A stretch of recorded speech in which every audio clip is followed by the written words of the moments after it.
Right. Okay. So hello everybody. So I'm Dr. David Turner of the Centre for Lifelong Learning in York, and well, Emma, you are And I'm you're as also well. of the centre, Yes, and the Department for Archaeology, and you are also York Management of. School.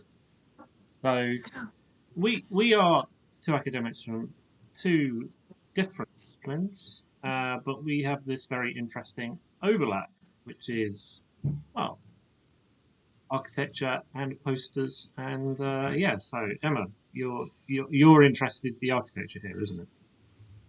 Well, and the ecclesiastical side, so ecclesiastical architectural history.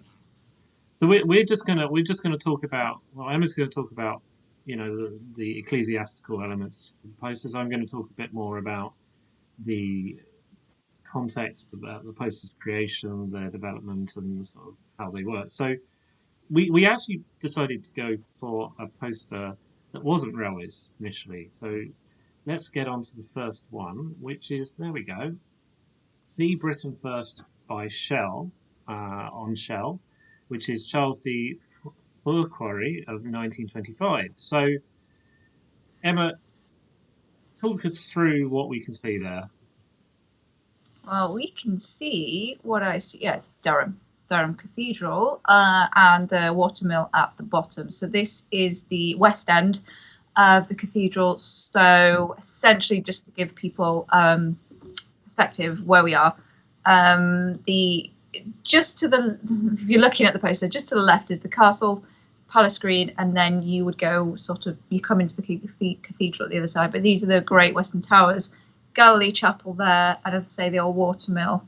Very well known scene of Durham, as you know, when you come in from that. I'm trying to think where you come in from, you see that site. It's most sort of paintings and scenes depict this sort of composition because it's Yeah, got everything in there. yeah. I mean, it's an interesting. So why I chose this one for the first one is because it sets the context for what the railways are doing. Um, So the railways weren't the only organisations to sell an idea about their place as responsible advertisers. Shell were doing it. So the railways very much employed things like uh, Royal Academicians to paint paintings and to develop a idea in the public's mind of being responsible advertisers, because this is a period where there is a uproar about, well, uproar is a bit strong, but there's concerns about the country being littered with gaudy advertising that sponsored the sort of natural environment. So Shell are actually doing something here that the railways do, which is employing artists to create what they would consider responsible advertising. I'm Well, assuming then, David, is this just aimed at sort of automobile travel than anything else? so yeah, I think it is to develop the market for drivers. Driving is growing in popularity in this period. So I think that is part of the market, but that sort of broader context is, I mean, we don't really know how effective posters were as an advertising medium. They're still quite a blunt instrument, because I can view them differently to how, say, Emma would view them. So I mean, what would you suggest, Emma, is the sort of importance of showing Durham? Where's its sort of what's its status that is conveyed through this, you think? Well, there's several, and the reason actually I asked you that question was because the view that it is sort of different that we're coming from this end, because the view that one would get from the train would be the north side. So Mm. this is the south side, southwest. Mm. As you go over the bridge into Durham from the train, from the station, and you pass Durham, you see Yeah. the other side. If you're coming down the road, you can come and get this view. So I thought that's Okay. interesting. Now, there are many reasons why you would choose Durham. I suppose is think Prince Bishops. It's the sort of heart of northeast England. Can't really say north, but it's one of the capital cities. Obviously, it's not huge, but for so many reasons in terms of history, architecture, Norman invasion, and the cathedral itself, it's such a dominant. It's dominant not only physically, but symbolically for the area. Durham is where St. Cuthbert was ended up being buried. Comes down from Lindisfarne. You have the Viking raids. His body's wandered, and then he gets put back in there. And it's a very northern important image, but also, as you can see from this, which is a slightly different depiction to what we're going to see a bit later, it's much more romanticized as well. Yeah, I think that's playing into should we say an aesthetic, because that would play well with certain audiences. Motoring, of course, especially in this period, which is the mid-20s, was the preserve of the wealthier individual. This is not, I don't think, a poster for people living nearby Durham, perhaps, a lot of the time. It might have played very well in a London audience because it connects with, should we say, people's idea of how outside of London is perceived as a sort of almost idealized version of a sort of going back in time, going to a period before the present. So it might play well very much in, should we say, London markets, and we'll see that, I think, in a lot of other of the railway posters. Should we move? Sorry. So I was going to say it's also quite idealistic. You've got I forgot to say at the bottom is the boathouse as well. I'm surprised that there are no images of canoes or rowboats on there, but that's also a very we tend to think of Oxbridge as being where you have the boats down there, but actually rowing is hugely important in Durham and hugely important pastime at the time we're seeing for the upper and middle classes. So yeah, I think that's a good segue into the next one which we've got, which is Norman Wilkinson's 1925 painting of St Paul's and London by the London Midland and Scottish Railway. And of course that's the iconic view, really it still is, of London and St Paul's. And you were talking about there not being much on the river. Well, here we've got a very a contrast to that, where we've got London life as well. Very different. It's very different. Premise here is, I think, pretty much the opposite. Here we've got industrial London. The other is idyllic country, or idyllic city. And I think that there's something really interesting. For me, this is probably part of the London Midland Scottish's employment of Royal Academicians. Again, it's that idea of casting themselves in the public perception as, should we say, moral, or moral is probably too strong a word, and responsible advertisers. They're employing fine artists to produce these works, and it's really interesting. I've come across other ones from this series about depicting industrial landscapes, and there's some comment in the Daily Herald about this, which was the organ of the trades union Congress, saying that these industrial scenes, these scenes depicting, shall we say, not nice places, but stylized places of, not resorts, that are a tool of oppression. They're a tool to cast, glaze over the problems of society. So one person might interpret this as a fine piece of art, but for another person, they might interpret it in a completely different way.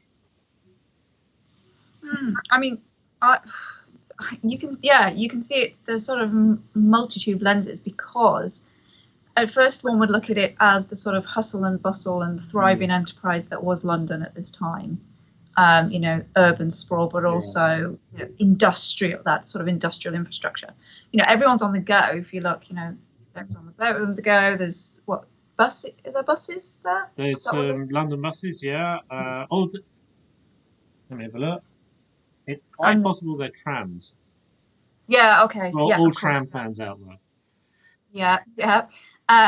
So pretty much, apart from aeroplanes, we've got pretty much, all forms of transport here as well. So it's look at what London is offering in terms of industry more than, utopia. And I think that's something that the LMS wanted to project through this series, a sort of pride in Britain, and hence, the iconic view of St Paul's, but also the industry. We're proud of our industry. We are contributors to the nation's life. The railways are a part of that. I mean, those parts of St Paul's we can see, they're very iconic, but not just within Britain, internationally, aren't they? They're recognised.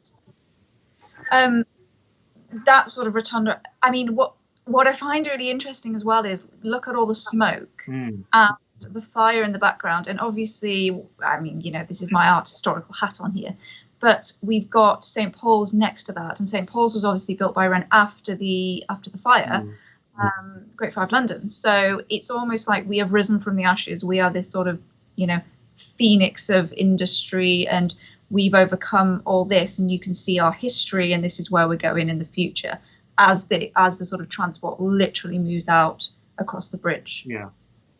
Well, I think it's a view of contrasts. So, and that we can do it all. Yeah. As well. Yeah. And I think one of again, we'll probably touch on this, but a lot of these posters were not just for a domestic audience; they were for an international audience, and showing Britain off in some ways, showing Britain to the world. So we move on. So this is the driver behind some of these views. A lot of this there's a lot of posters of sort of pageantry and heraldry, historic. We are the seat of history. I mean, we've got on the right. So Emma, what one's that? On the right is Canterbury. That's what is it? Where history lingers. That's it. I can see it right there. Yeah. Where history lingers. The visit of Queen Elizabeth I, and she visited 1573, and that's Claude Buckle. Yeah. 1930s, reprinted in 52, and you can see there. That's the. She's walking through the crossing of Canterbury Cathedral. Right. Yeah. So the one on the left is also Buckle. Yeah. Yeah. Yeah. And we've got a religious parade. I think so. Where is that in Bristol? That's the main front door, is it? I'm sure it has. I think it's I'm not as familiar with Bristol, but I think it will be the north entrance. It could be the west. I'm not as familiar with Bristol, so it'll either be north or west. Probably west here, given that they're processing out of it. So I would think, it's the portal from the west, and I assume that's supposed to be the Trinity, the Virgin Mary, just in the tympanum, which is the little triangle bit above the door.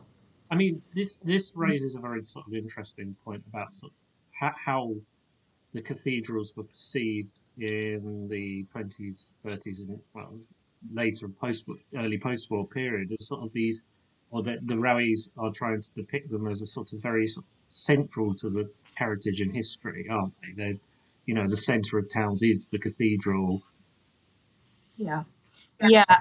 I also I think we're still clinging on to the sort of utopian vision of Middle Ages, medieval England, merry old England, which commences in the sort of mid 19th century, when we see a lot of the medieval fabric from churches completely destroyed, taken out in favour of the sort of modern version. And it's because they wanted this sort of idealistic, utopian, perfect view.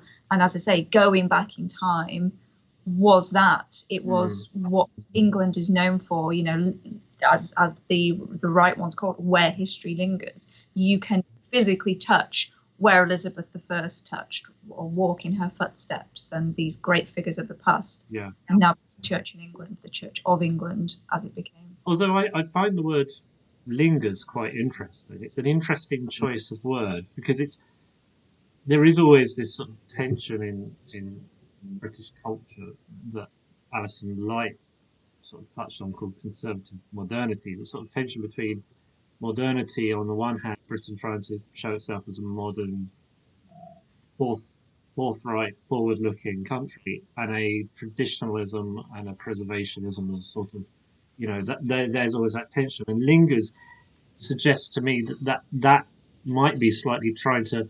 It's not. It might be trying to reconcile that a little bit. It's come to these old places, but you're not just going to find history there. I'm speculating, but Yeah, I think that's still the case. If you even look at modern advertising, yeah, that is the case. Is that we want to show, how ingrained our history is, and it made us. Oh, but we're still extremely modern and forthright, and look at all we can do in the future. I don't think that will ever go away. But there's also the other thing. If we think about these two periods, so the Bristol one is 19. Let me look at my notes. 1933. The one on the right is 50. Did you say 50 or 40s? 1930s then was reissued in 52. Ah, right. Okay. So these are two periods in British history. 33 after the Wall Street crash, 50, well, mid 30s, and then the 1950s are periods when, still post-war austerity. And one of the things we can identify later, or scholars have looked at, is the idea that companies, organisations, when in times of crisis, they fall back on their heritage much more. They feel, but we are a trustworthy, stable company. Hovis is a great one. That advert with the boy going up with the bread. It's a sort of very invoking heritage and history. And I do wonder if there's a link here that when the chips are down, we need our history yeah to put. Well, I mean, think even recently, at the moment with COVID, we are trying to push up tourism and places of tourism as soon as we can. But also remember things like when the Novichok disaster happened at Salisbury. Yeah. They were straight back on, the tourist information was straight back on saying, come to Salisbury, look at the cathedral. And the cathedral was in every single advertisement following that crisis, if you will, to bring people back. Because that's essentially what England runs on, is historical tourism. Yeah. So let's see what's on the next one, because we got a couple more. So I like the contrast between these. We've got on the left we've got Canterbury Southern Railway, and it's just by a chap called Griffin. No, I could only find Griffin. I couldn't find anything else. But, and on the right we got Yorkshire Dales. So what's that one, Emma? That's 1953 by Frank Sherwin, showing hills, moors, valleys, small hamlet with an old church and a shepherdess as well somewhere, which I can't see, but I think there's someone somewhere. It's quite small. But yeah, it's, typical rural England. They're both, typical rural and urban England. I think this is an idea that the railways tried to project through the interwar period into the early 1950s. Is that idea that London? There's a great advert, a great poster I love from the pre-World War One era. So it goes back that far. That a business person stepping from a smog-ridden, smoky London into the sunshine of the beaches, and and I think that motif of advertisers trying to take people away from the city, the grime, the busyness, the hustle, to an idyllic landscape, almost completely idealized, completely sort of stylized to project that message of old England, shall we say? Yeah, look at the verse that's on there. Across the glittering pastures, an empty upland still, and solitude of shepherds high on the folded hill. That's almost, this is what you can expect if you come here. Yeah, and one of the things I love, so one of the great books or recent academic works is Alex Medcalf's book on the Great Western Railway, and he talks about how they were using photography very much to project this through the guides that they put out. one of the things they did was actually scratch off telegraph poles from the photographs to, create this vision of should we say, an uncontested rural spaces in the 20s and 30s were quite a mix of different interests, and they were trying to different people were trying to get their way, and there was some poverty, rural tradition that didn't really sit well with, should we say, metropolitan view, and so it's sort of raising that sort of contest and in the rural environment to create a vision that appeals to urban dwellers. Mm. So, Yeah. what's the church on there, Emma? Do you know where that is? Do you No, know? I haven't a clue. I don't know if that's. I mean, I could say that's 20 different places. Mm, To me, it really could be. I mean, I could say it's Nidderdale. I could say it's Coverdale. I'd say it's not far from where I am. It is very Yorkshire Dales. That sort of stone. It's just very very typical. There's nothing really that you can identify. no. But just yeah, up yonder dale. Mm. I suppose that's the value of when they were sort of using photography in the internet, or starting to use it much more. The value with a poster is you could a painter, you could much more easily manipulate it to reflect desire in the mind, or perceived desire in the mind of the viewer. It might be because I'm trying to think. There's what's it called? Ribble's Head that way. Yeah. Which does go very high up and looks down, and so it probably is. It could be. I assume that they would want to present some village that you're going to go past on the train. I don't know. Maybe not. Perhaps one of our viewers might be able to identify it. But but that's the point. It could be anywhere. It really could be 20, 30, 50 different villages within the Dales. So on the left there, we've got Canterbury. So tell us about Canterbury Cathedral. What are we seeing there? Yeah, we are seeing the let me think. Yeah, that's the west side, so north and west side, I think. Yeah, it's got the it's quite an odd angle really. You usually come in the let me think, hang on. Yeah, you used to come in the south transept, now you come in southwest through the gate. So it's not that image, it's looking over the sort of houses from what with the walls, etc., into Canterbury. But we've got the cathedral here, at its heart. I'm trying to think, is that the East End? I need to double check my I think, but it's one, it's either that west or east. But it is what Canterbury is known for. I mean, it was Christchurch Priory, now Canterbury Cathedral, but it was a monastery. Most famously, where Thomas Becket was murdered in 1170 by the Knights of Henry II. And I believe you have a video on that, do you not? I do have a video on my channel all about that, which gives the death, the murder, all the bloody bits. But I think it's not only what Canterbury's famous for, it is really the history of England, not sort of royalty, politics, everything sort of rolled into one is Canterbury Cathedral. You were telling me about the sort of stylings of this, and I'm not. My immediate reaction is that looks a bit more modern than. Well, yeah, I mean they're both monochromatic. That's what I was saying. Is they both essentially use two colours really. What we've got, green and stone with a bit of beige on the right, and then on the left we've got orange and blue and shades of that. I find the left one, the Canterbury one, quite unusual, I suppose. It's I think it's supposed to be dusk setting or something like that.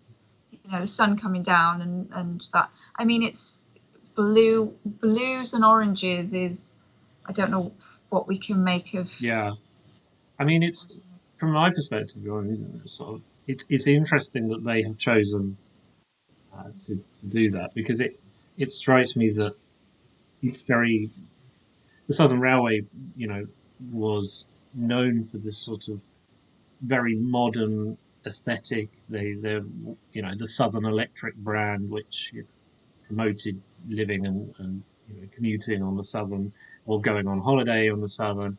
And for me, it really connects with that sort of that idea of the Southern being this sort of trying to look progressively at its services and trying to present a sort of very modern view in the sense that it is a view of a cathedral, but it's a modern looking one. So it fits well with the broader objectives of the company when it comes to advertising.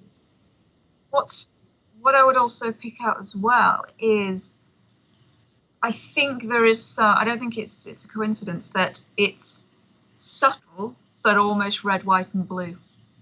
I did not think about that. I mean, I'm assuming the colours haven't changed. For the original poster when it was As actually far as I taken. can understand it, that's how it was. So yeah. I mean, if you look at the S and the Y of the Southern Railway, you can see they're slightly darker as well. So I think it's supposed to be a sort of ombre. But I think that's interesting. It is very British. It is very almost red, white, and blue, but using the orange, yellow is more of a gilding, royalty. Yeah. Perhaps or Interesting. something. I mean, one of the things that the Southern did do is sometimes sell this idea of we're all sunshine. We're going to take you to places with sunshine. The Southern Railway looks very sunshiny.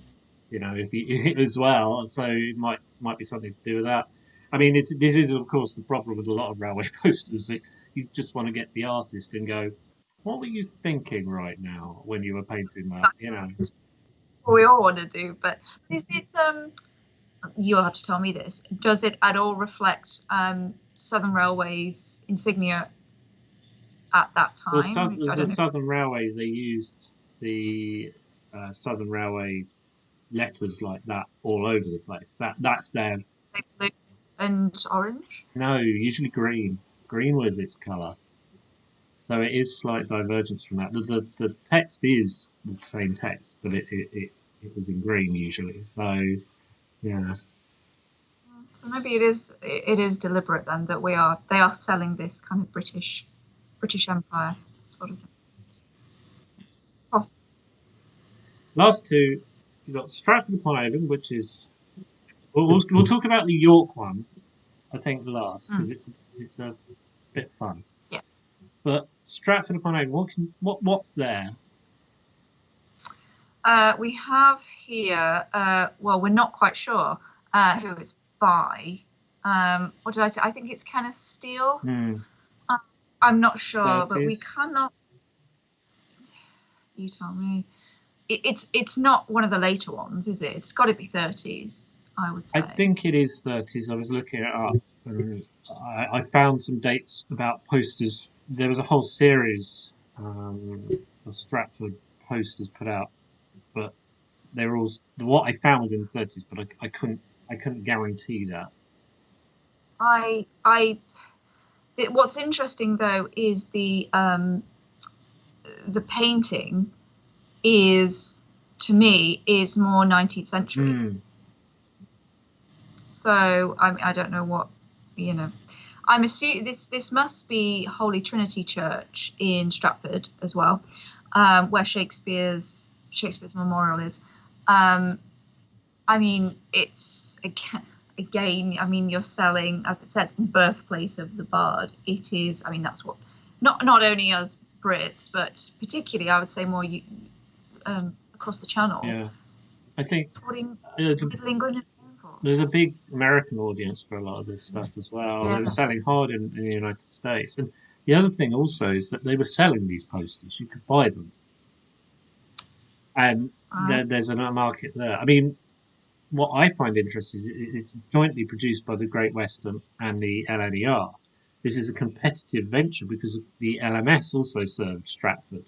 So this is those two companies sort of trying to tap that market a bit, maybe the London market, but yeah, it's interesting. I perhaps need to dig down a bit more into that. Yeah, I think there's a lot more we can do with this one, but for me, it's it's one of my favourites because it's so different, I think. There are others. I know there's one in Beverley Minster. There's one in Lincoln that are very similar to this, which are just essentially ecclesiastical scenes. But you can see, what's really picked out here are the jewel-like stained glass windows, the riddled with monuments. It's riddled with history, a certain type of history. But it's it's focused on obviously Shakespeare's memorial, but you wouldn't know that. Yeah. You wouldn't know that if you were if you didn't know, unless you were told. I don't think even I would know. For the layman, it's saying more by its presence, its sort of visual presence than the actual historic act. It's signifying more than it is actually for your average onlooker. Yeah, I think the other thing we were slightly chatting about this the other day was I was thinking about medieval wall paintings and them being sort of posters for devotees and posters for visitors to the church, essentially, Bible written on the walls. And I think this is doing perhaps the opposite. Is these posters are giving us these sort of medieval churches and their wall paintings within as posters of, again, utopian medieval life, rather than and in the medieval church it was more warnings and what not to do, and this is more come and visit and you can experience all this kind of thing. It's interesting how it all ties. Finally, the one on the right, which is our lovely place of employment, which is York. Death by heritage. I like this because it's a pastiche of the railway poster genre. And Sorry, go on. No, I was just going to say, one of the things I've always thought about railway posters, it goes back to what I was saying earlier about this sort of idealized, you erase any problems in the image. You create an idealized version of a place. And what this does is that it's almost subverting that idea. It's trying to some way undermine the railway poster by saying, well, the reality is different. And that's why I like it, because, well, I mean, it's by Jack Hurley, who's actually from Leeds, I believe, and he has a whole load of these on his website, Rubbish Seaside. So he's thinking more of the seaside towns, and that's where his inspiration came from. But I think it's exactly what you just said. Is when we were looking at perhaps the two before of the rural and city image, Canterbury and the Yorkshire Dales, we were then I was thinking of perhaps W.G. Hoskins' Making of the English Landscape. You probably never read it, but it's kind of the lens through which the 19th century filtered the landscape, and it sort of created the Dales and the Lake District as this utopian land for writers and artists, and that's what they're essentially doing here. This is entirely the opposite, and he's saying more, I think he says towns are like people in that they project the image of what they want you to see and how they want to be, represented. But if you scratch the surface, actually, you'll see what's going on there. And he's just presenting it there. It's interesting you say that, because it's interesting to see. So the railway companies in the interwar years into the 50s, actually even the Edwardian period, had relationships with resort authorities. And especially in the 20s and 30s, they didn't always work very well, because the railways wanted to project one thing and the towns wanted to project another. So you get that tension between what the railway wants and what the town wants, which is sometimes we don't want a certain kind of visitor. You need to dig much more into that subject. But I do have it in the back of my mind that one said, there's a town council meeting of some resort on the northeast, and they just said, but the railways are bringing in the wrong kind of people. So, it's all wrapped up in this. It's funny you should say that, because you'll know that in York there has been this whole sort of toing and froing over stag and hen do's. And what he's sort of, I think, portraying here is that this sort of medieval Gorpfest stays at one side of this sort of tourist attraction, this theme park, this medieval, middle-aged theme park. But as soon as, 6, 7, 8, 9 p.m. rolls around, you get, this sort of almost a Renaissance painting of, the drunkard in the doorway and stag and hen do's. And it's, again, the York, I would presume, would want to portray, like Canterbury did, this sort of utopian city, but actually this is the reality. And it's this, Durham as well. I remember when I was at University at Durham, there was this whole struggle between town and gown. And, Durham has two completely different groups of people, different sides to it. And this is essentially what he's showing, that there's nothing idealistic about this. It's just human nature and it's human experience, and I'm showing you it. I think, yeah, that's the thing. We have to, we could get into a whole thing about advertising being a form of control, and Roland Barthes sort of thesis on these, but this sort of idea that the railways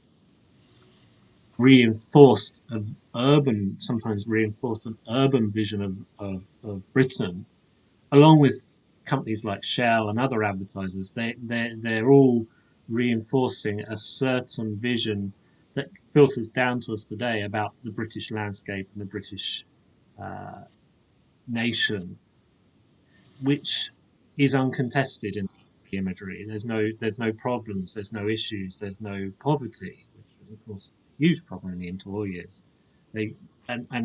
It's interesting to see the nostalgia is still there when people look at railway posters. They have a nostalgia there that doesn't reflect reality, and I find that fascinating. So. Well, I think as well it goes back to he's like a modern day William Hogarth, showing the reality of Gin Lane, and, Harlot's Progress, and within them they had this sort of upper class. You can see the lady and the gentleman. I think he's got a top hat on, next to the girl with the selfie and the drunkard in the corner, and it is a modern version of that. And also I think there is this type of wall painting, for me, this type of medieval wall painting, in that it is a message and a warning. There's some hidden in that, like Hogarth was. It was, don't do this, don't drink, don't roll around York at 2 o'clock in the morning, or this may happen. The contrast between Gin Alley and Beer Street, beer being the good drink, gin being the bad drink. So, trying to bring home a social reality. It's interesting that he chose railway posters, that type of. But that is all part of that undermining of where those ideals come from about, say, York. I always, before I went to York, before I started visiting regularly, it was I had in my head that sort of vision of York, and most people do before they get there. So it's about undermining where that comes from, perhaps. Yeah, and I think it's also an homage to that sort of golden age of the railway, and that's it. It's nostalgia, isn't it? The golden age of the railway is mirrored in what one thinks of when they think of these great cities. The reality is perhaps not quite wonderful, rosy. Yeah.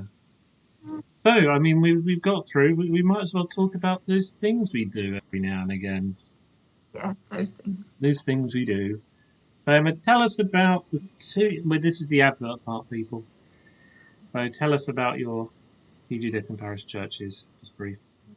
Yeah, I run the PG Dip, so postgraduate diploma in Parish Church Studies, Heritage, History and Fabric. So it's run by distance learning, part-time over 2 years.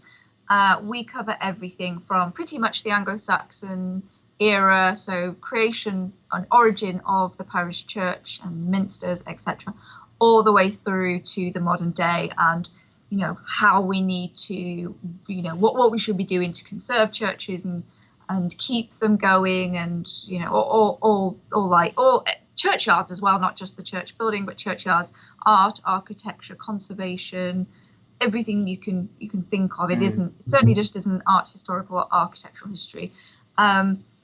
and it's run in partnership with the Churches Conservation Trust, the CCT. So you get sort of exclusive access to your local CCT churches, and we'll both say this, that our entry requirements are not traditional, I suppose. No, they're not. Yeah.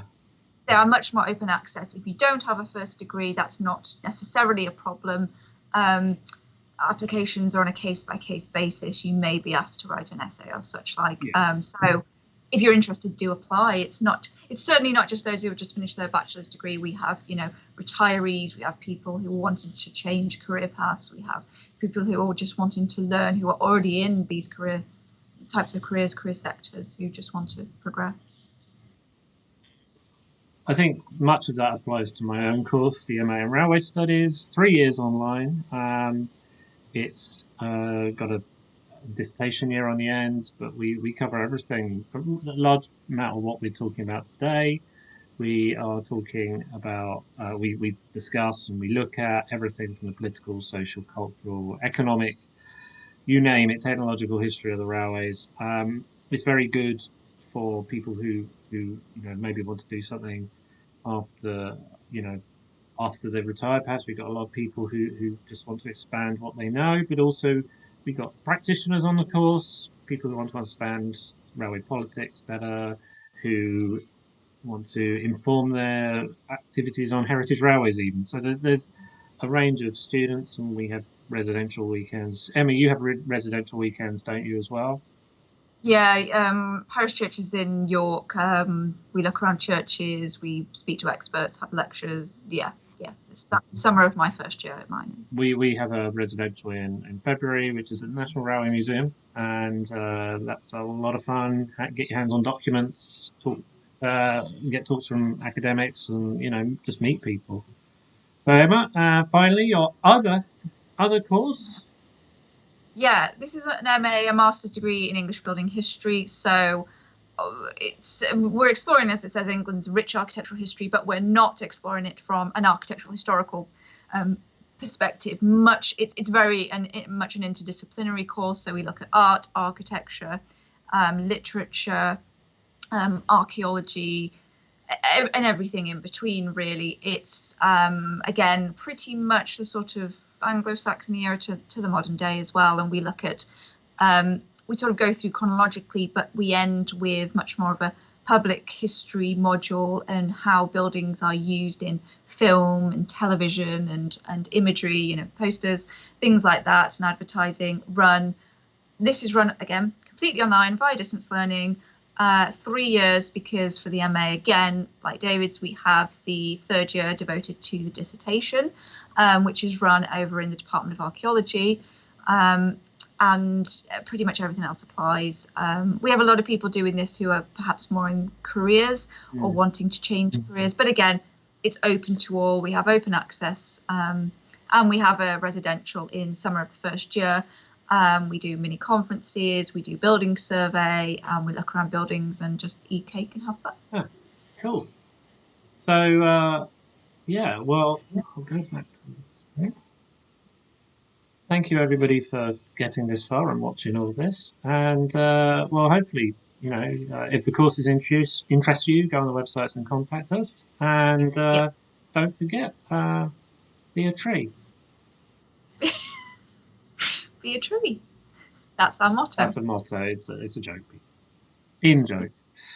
In joke. All right. Bye. Bye, everyone. Bye.